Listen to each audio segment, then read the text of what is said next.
Get this girl out of my sight. You think a deaf mailroom clerk who can't even afford a coat can decode Elias Thorne's dying declaration? Get this girl out of my sight. I brought in PhDs from MIT, linguists from Oxford, and operatives from the NSA. You honestly think a deaf mailroom clerk who can't even afford a coat that fits is going to decode Elias Thorne's dying declaration? She's probably just looking for a handout. Arthur Vance, senior partner and executor of the $1.2 billion Thorne estate, delivered the words with the practiced projection of a man who had never been told to lower his voice. He stood at the head of the mahogany conference table, his custom Italian suit catching the muted light of the crystal chandelier above. His finger pointed directly at Maya Caldwell. Maya did not flinch. She did not cry. She did not drop the stack of manila folders in her hands. She stood perfectly still, her worn canvas sneakers planted firmly on the imported Persian rug. Her face remained a mask of absolute, terrifying calm. She simply watched the muscles in Vance's jaw tighten, reading the exact shape of his contempt. She knew something he didn't. She knew that in exactly 11 minutes, Arthur Vance's career, his freedom, and his carefully constructed empire were going to completely evaporate. But to understand how a billionaire's estate was saved, how a corrupt legal dynasty was dismantled, and how a marginalized archivist brought the most powerful men in the city to their knees, you have to go back to the beginning. The world, for Maya Caldwell, was not a place of sound. It was a place of vibration, light, and hyper-specific visual data. At 4:30 a.m. on a Tuesday, Maya sat on the edge of her pull-out couch, feeling the familiar, rhythmic shudder of the early morning freight train passing 6 blocks away. The metal bar in the spine of the mattress pressed into her back, a daily reminder of the physical cost of her life. She reached for her morning coffee, curling her hands around the chipped ceramic mug. The smell of jasmine green tea and the faint, lingering scent of lemon and ammonia floor cleaner from her second job grounded her. Maya was a 28-year-old Black woman who lived in the spaces most people actively tried to ignore. She wore a faded navy blue work jacket, its cuffs frayed from years of friction against cardboard boxes, and second-hand orthotic shoes that supported her arches through 14-hour shifts. To the rest of the world, her appearance signaled a specific kind of low status. She was the help. She was invisible. But Maya possessed a hidden architecture of brilliance. She was profoundly deaf, having lost her hearing at age 4 to a severe fever. In the absence of sound, her brain had rewired itself into a visual processing engine of unparalleled precision. She didn't just read lips. She read the micro-expressions of the human face. She saw the infinitesimal hesitation at the corner of a mouth before a lie was told. She saw the tension in the masseter muscle that indicated suppressed anger. More importantly, Maya held a master's degree in forensic linguistics and cues from a prestigious online university funded by late-night shifts and scholarships. She was a certified, highly trained expert in visual speech recognition. But when she had applied for analyst positions at the city's top firms, the interviews had always ended the same way. A polite smile, a glance at her hearing aids, a patronizing nod, and a rejection letter. Not a cultural fit. Communication barriers. So she took a job in the basement archives of Vance, Sterling & Thorne, the most powerful probate law firm on the Eastern Seaboard. She needed the health insurance to pay off the crushing medical debt left behind by her late mother. Her mother, Sarah, had worked 3 jobs until her heart gave out. Sarah had hands that always smelled of cocoa butter and bleach, and a spine made of absolute steel. Every morning, before leaving for her shift at the hospital laundry, Sarah would sign the same phrase into Maya's small hands. People speak loudest when their voices are turned off. Watch what they do when they think no one is listening. Maya lived by that code.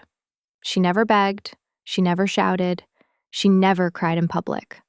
Her dignity was her armor.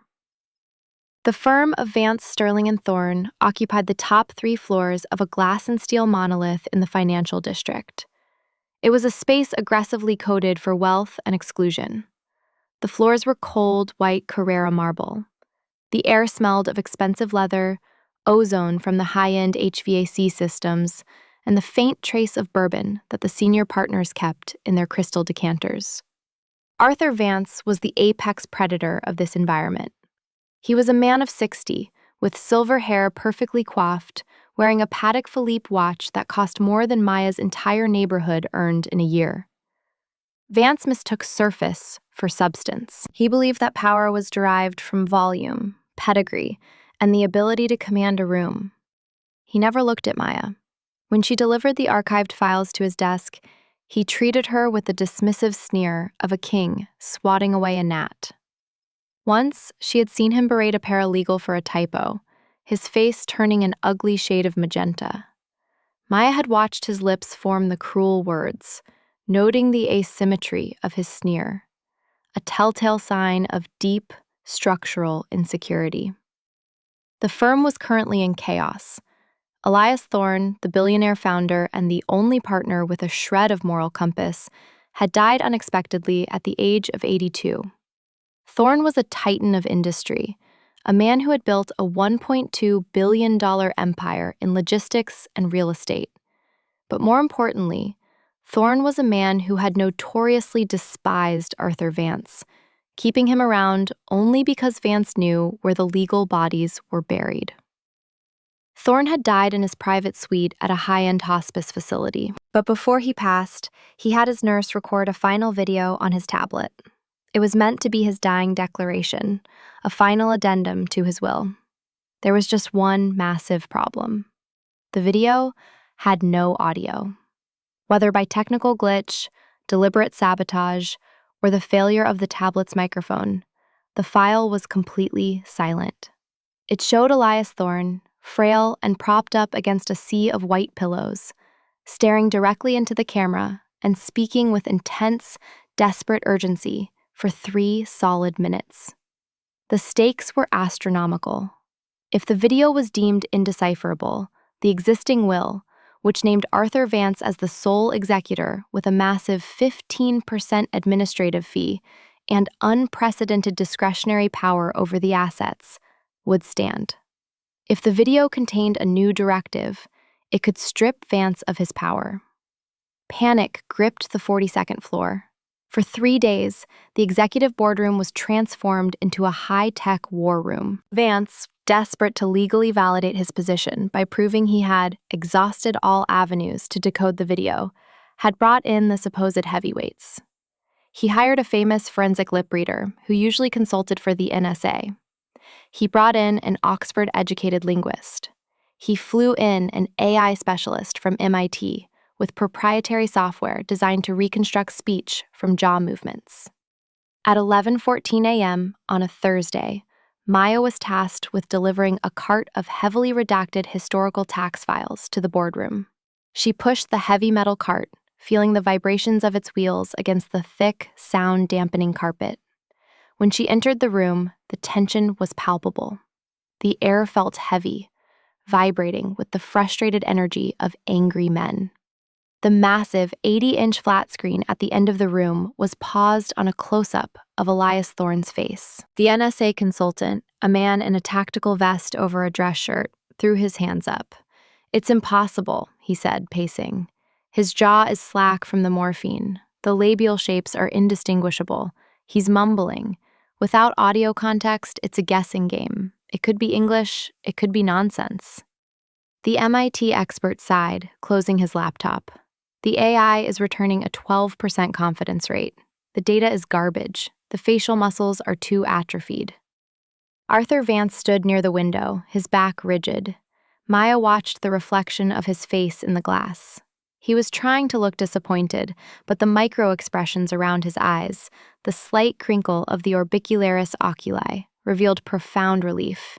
He wanted the video to fail. "Well," Vance said, his voice dripping with faux sorrow, "we have done our due diligence. The court will see that we brought in the best minds on the planet. If the dying words of Elias Thorne are lost to God, then we must proceed with the original trust documents. Maya parked the cart against the wall. She looked at the screen. The video was playing on a loop. Elias Thorne's face filled the frame. Maya watched his mouth. She didn't look at his jaw. She looked at the breath, the way his throat constricted, the tiny, specific movements of his tongue against his teeth. She realized instantly why the experts were failing. They were looking for standard American English. They were looking for textbook phonetic shapes. But Maya had grown up in the deep wards of the city, the exact same neighborhood where Elias Thorne had grown up 70 years ago. She recognized the localized working-class dialect, the flattened vowels, the clipped consonants. Furthermore, Thorne had suffered a minor stroke a year prior, which paralyzed the lower left quadrant of his face. The experts were reading his lips as if his face was symmetrical. Maya was reading the compensation. To her, the words were as loud as a siren. Vault. Sequence. Vance changed the... She watched the 3-minute loop twice. Her heart hammered against her ribs, but her face remained perfectly still. She reached into the pocket of her frayed navy jacket and pulled out her small, battered notebook and a cheap ballpoint pen. She walked toward the head of the table.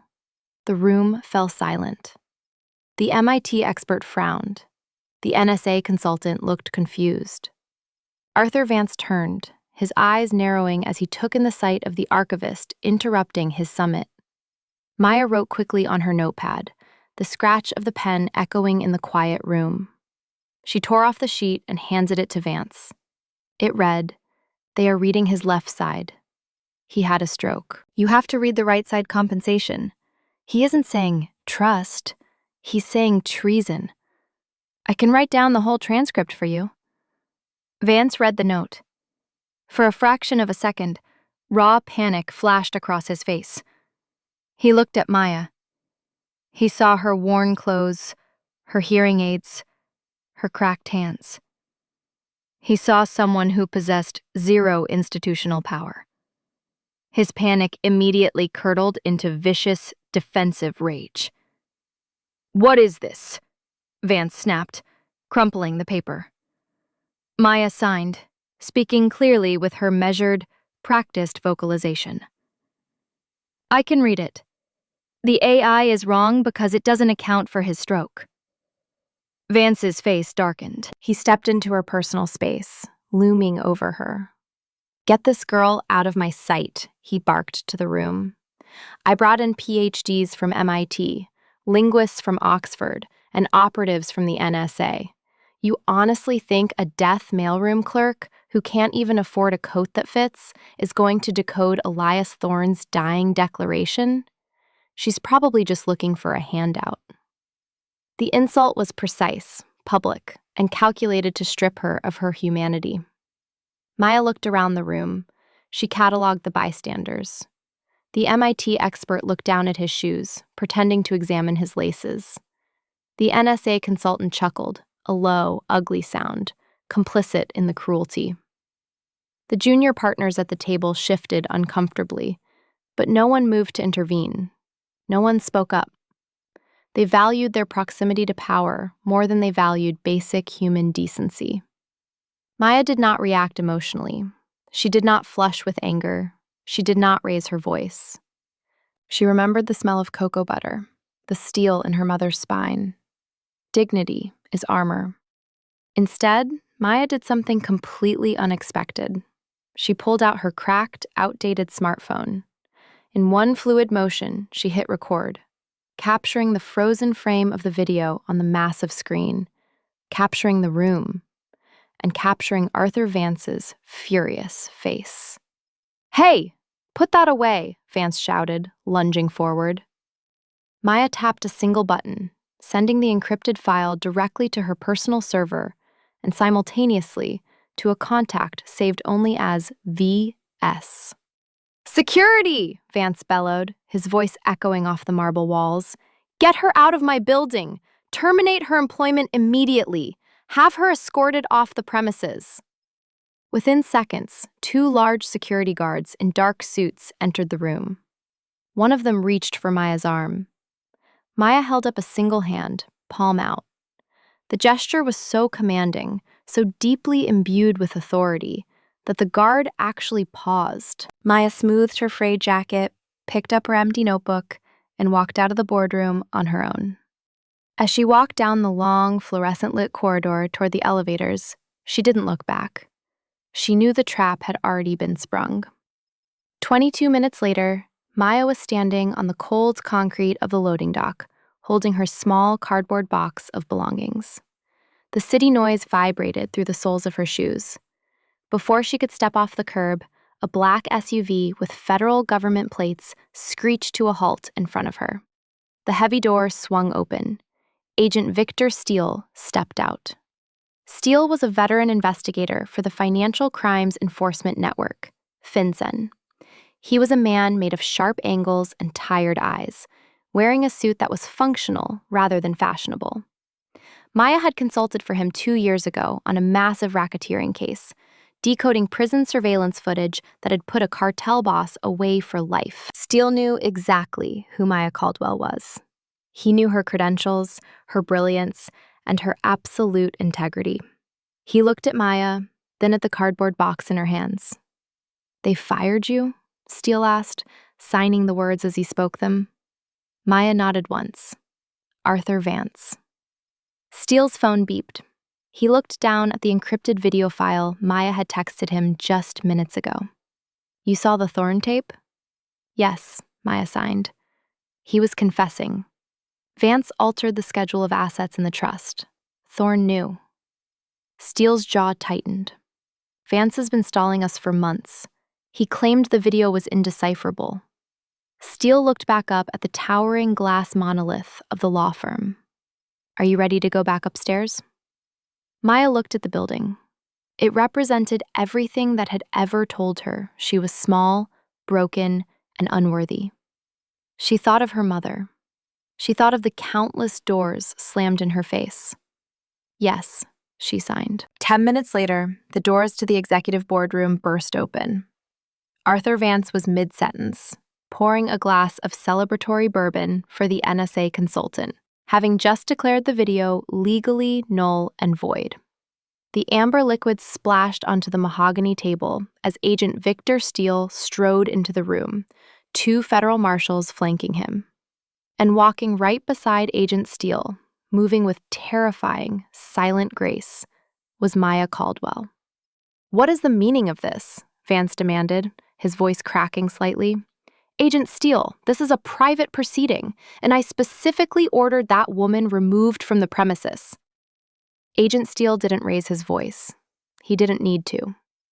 He stood at the head of the table, his presence instantly eclipsing Vance's manufactured authority. "Mr. Vance," Steele said, his voice echoing in the sudden, suffocating silence of the room. "You seem to be under a misconception. You brought in consultants to decode a piece of federal evidence, but you fired the only qualified expert in the building." Vance scoffed, his face pale. "Expert? She's a deaf mail clerk." "This is Maya Caldwell," Steele announced, turning to look at the room. He spoke the words with the weight of a gavel striking wood. "She holds a master's degree in forensic linguistics. She is a Level 5 certified visual communications expert for the Department of Justice. She has decoded evidence in 3 federal terror trials. And as of 5 minutes ago, I have officially deputized her as a federal agent for FinCEN." The silence in the room was absolute. It was a physical, heavy thing. The physical deterioration of Arthur Vance began instantly. The color drained from his face, leaving his skin a sickly, ashen gray. His knees seemed to buckle slightly, forcing him to lean his weight against the back of his leather chair. The MIT expert slowly slid his laptop away. The junior partners stared down at their legal pads, suddenly desperate to be invisible. Maya stepped forward. She didn't look at the experts. She looked only at Vance. When she spoke, her voice was calm, melodic, and devastatingly precise. She didn't yell. She didn't need to. You walked into a room built on Elias Thorne's legacy, Maya said, her eyes locked on Vance. You drank his bourbon. You cashed his checks. You leveraged his power to build your own. And when you saw a black, deaf woman in a worn uniform trying to help you, the first thing you did was try to publicly humiliate her to protect your own ego. You thought my silence was stupidity. You thought my clothes meant I was powerless. She paused, letting the weight of the moment press down on him. I didn't steal from a dying man, Maya concluded, the two-part contrast ringing in the quiet room. You manipulated a billionaire's deathbed trust to enrich yourself. And you put it on camera. Maya turned to the screen. She picked up the remote and hit play. For the next 10 minutes, Maya Caldwell dismantled Arthur Vance's life. She stood by the screen, translating Elias Thorne's silent, agonizing final words in real time. She explained the localized dialect. She explained the facial paralysis compensation. She spoke with clinical, surgical accuracy. He is saying, Maya translated, pointing to the screen, I have discovered Arthur Vance has rerouted the Cayman assets. The sequence of the new trust is void. Vance has forged my signature on the December addendum. He is stealing the charitable foundation funds. I leave everything to the Children's Research Hospital. Vance is a thief. Every word was a nail in Vance's coffin. That's a lie, Vance shouted, though his voice was thin and reedy, devoid of its earlier power. She's making it up. It's a hallucination. You can't prove any of this in court. Agent Steele stepped forward, pulling a thick stack of printed documents from his briefcase. Actually, Arthur, we can. Because Miss Caldwell's translation just gave us the exact date of the forged addendum and the location of the offshore accounts. We subpoenaed the Cayman Bank while we were in the elevator. The metadata matches Elias Thorne's statement perfectly. Vance's mouth opened, but no sound came out. He looked around the room, seeking an ally, but the room had turned on him. His friends had disappeared. The bystanders who had laughed with him earlier now looked at him with revulsion. The complicity of the room had shifted into self-preservation. Steele nodded to the federal marshals. Arthur Vance, you are under arrest for wire fraud, embezzlement, and forgery of a federal document. The sound of the handcuffs clicking around Vance's wrists was sharp and final. The heavy steel ratcheted tight, a mechanical period at the end of his tyrannical reign. As they led him out of the boardroom, Vance looked back at Maya. He looked like a deflated balloon, a small, terrified man stripped of his armor. Maya didn't smile. She didn't gloat. She simply watched him go, her face a mask of quiet, profound peace. The fallout from that single afternoon on the 42nd floor was catastrophic for the corrupt and wonderfully redemptive for the victims. The justice delivered was not abstract. It was exact, quantified, and brutal. Arthur Vance was convicted on 17 counts of fraud. He was sentenced to 15 years in a federal penitentiary. His law license was permanently revoked. The scope of his theft was massive. The documents Maya's translation had led them to revealed that Vance had attempted to steal precisely $400 million in assets, intending to funnel the money through shell corporations. Because of Maya's intervention, that $400 million was recovered and routed exactly where Elias Thorne had intended, into a permanent endowment for the City Children's Research Hospital. The law firm of Vance, Sterling, and Thorne imploded. The federal investigation, sparked by the Thorne video, triggered a massive audit of all Vance's past probate cases. 3 other junior partners were indicted. The firm's name was stripped from the building. But the systemic changes didn't stop there. The Department of Justice officially amended its forensic evidence guidelines. A new federal protocol was established, mandating that all visual audio reconstruction in federal cases must include review by specialized human experts in localized dialects and physical compensation cues, not just AI algorithms. The protocol was officially named the Caldwell Standard. Maya did not return to the archives. Agent Steele and the FinCEN director offered her a permanent senior position as the lead forensic visual analyst for the Northeast Division. Her starting salary was well into the six figures, complete with full federal benefits. She paid off the last of her mother's medical debt with her first bonus check. 6 months later, on a warm, golden afternoon, Maya sat on the porch of the home she had finally been able to purchase. It was a quiet place, surrounded by a large garden. The air smelled of warm stone, blooming jasmine, and fresh earth. She felt the vibration of footsteps on the wooden porch stairs. It was her neighbor's daughter, a 7-year-old girl named Chloe, who was also deaf. Chloe had come over to help water the tomatoes. Maya handed the girl a small green watering can. Chloe looked up at Maya, her eyes bright and inquisitive. "Did you really catch a bad man at work?" Chloe signed, her small hands moving quickly. Maya smiled, a deep, genuine expression that reached her eyes. She knelt down so she was at eye level with the little girl. She took Chloe's hands, her thumbs brushing against the girl's knuckles. "I didn't catch him," Maya signed back slowly, ensuring the child understood every word. "He caught himself. I just translated the truth." Maya thought of her mother. She thought of the cold marble floors and the men in their expensive suits who thought volume was power. She thought of the armor of dignity. "Always remember," Maya signed to the little girl, passing the legacy forward. "People speak loudest when their voices are turned off. Never let anyone tell you that you don't have power just because they can't hear you." Chloe smiled, nodding fiercely, and ran off into the garden.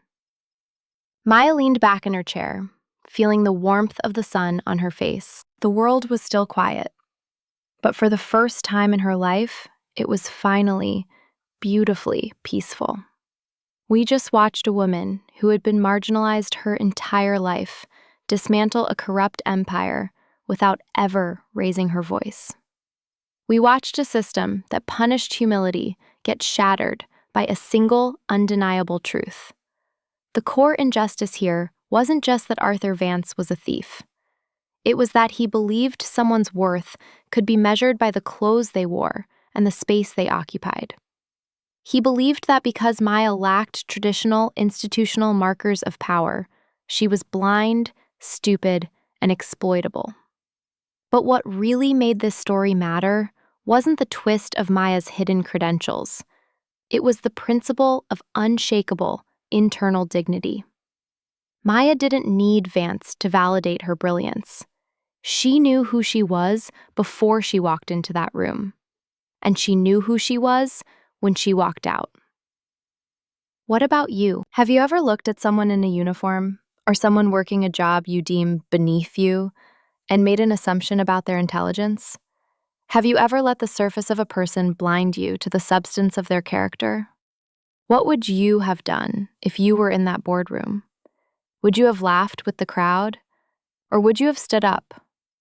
If you know someone who has ever been underestimated, overlooked, or dismissed because of how they look or where they come from, send them this story. Let them know that their quiet resilience is a weapon the arrogant will never see coming. Subscribe to this channel as we continue to document the ongoing series of real-world justice, exposing the systems that fail us and celebrating the individuals who break them. True power doesn't need a custom suit, a megaphone, or a corner office. It just needs the courage to stand still when the world tells you to shrink. Remember that. True power doesn't need a custom suit, a megaphone, or a corner office. It just needs the courage to stand still when the world tells you to shrink.